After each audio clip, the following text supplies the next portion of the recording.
قد نرا تقلب وجهک فی السماء، اور خود رب ذوالجلال نے اپنی نسبت سے فرمایا کہ ہم دیکھ رہے ہیں، تحقیق ہم دیکھ رہے تھے کیا؟ تقلب وجهک فی السماء، آپ کے چہرے کا آسمان میں پلٹنا۔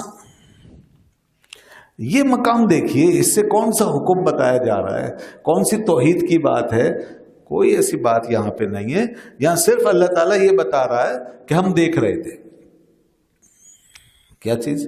کہ جب حضور ایسے دیکھتے آسمان کی طرف، یعنی قبلے کی تبدیلی کی خواہش آپ کے اندر پیدا ہوئی، اور یہ کہ کاش میرا قبلہ وہ ہو جائے، یعنی خانہ کعبہ، تو ایک دم سے آپ کا چہرہ پاک آسمان کی طرف اٹھ جاتا تھا۔ تو اللہ تعالیٰ کو آپ کی یہ ادا ایسی پسند آئی، یہ ادا اللہ کو ایسی پسند آئی کہ اللہ تعالیٰ نے اس کے لیے قرآن میں پوری ایک آیت نازل فرمائی اور یہ حال بیان کیا کہ ہم دیکھ رہے ہیں آپ کا چہرہ آسمان کی طرف بار بار اٹھ رہا ہے، اور اس کو ماضی میں نہیں کہا، حال بنا کے قد نرا، ہم دیکھ رہے ہیں، ہم دیکھ رہے ہیں، ہم دیکھ رہے ہیں، یہ نہیں کہا دیکھ رہے تھے یا دیکھا تھا، ہم دیکھ رہے ہیں۔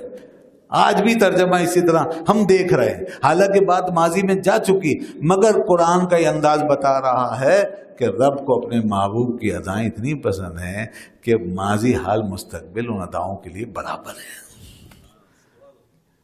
یہاں سے ایک بات کو سمجھیے کہ یہاں اس دنیا میں نور اور جمال کس کا چھایا ہوا ہے؟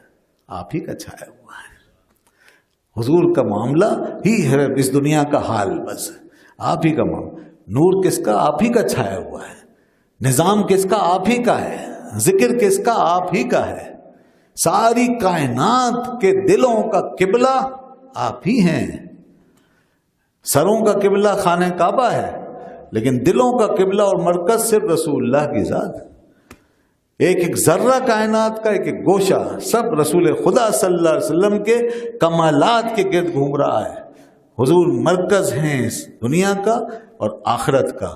تو قد نرا جو کہا گیا کہ ہم دیکھ رہے ہیں، یعنی اس چیزوں کو، میرے محبوب کی چیزوں کو زمانے کے ساتھ لپیٹ کے بوسیدہ نہ سمجھ لینا، پرانا نہ سمجھ لینا، پیچھے قصہ پارینہ بنا کے نہ چھوڑ دینا۔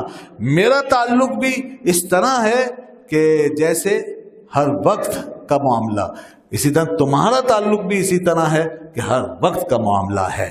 یہ ہے وہ کیفیت۔ اسی لیے تو فرمایا کہ اس نے درود کا جو سلسلہ ہے وہ قائم رکھا ہوا ہے۔